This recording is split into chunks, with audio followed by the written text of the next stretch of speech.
Steve-O, who was sober, revealed he was forced to turn down an appearance on Bill Maher's podcast because the late-night host refused not to smoke pot around him. "I'm a clean and sober guy. It's very important that I maintain my sobriety. It's approaching 16 years, the Jackass star said on his wild ride podcast about the offer. I'm about to be sweet 16. Really, there's nothing I value more than my sobriety. There's nothing more that I protect than my recovery. I found it kind of upsetting when the Bill Maher podcast reached out and he smokes pot the whole time while he interviews people. I said I'd happily go on there, but while I'm on, out of respect for my sobriety, could he refrain from smoking pot? He said no, and that's a deal breaker." Steve-O, 49, appeared annoyed that Maher, 68, wouldn't kick the habit for a small amount of time. "Mike Tyson's podcast is called Hotboxin'," Steve-O said. "Be real.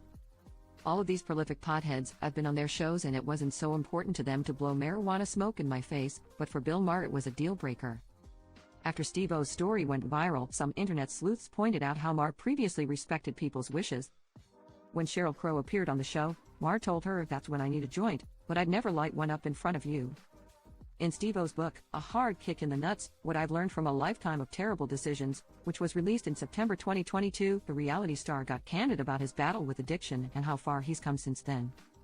"It's been more of an exercise in just understanding that I don't know how to rein anything in and just kind of accepting that moderation is not my strong suit," Steve-O said in the book. "Accepting who you are, and what about that is not going to change, I think is a big part of it for me. I've come to accept that I'm never going to be a moderation guy." He continued, "As it relates to addictions, I think that it's about sort of surrendering to the process of recovery. The first step in the 12 steps being admitting that we're powerless in our lives. We admit defeat, and you surrender when you've been defeated. So that's kind of how you address addiction."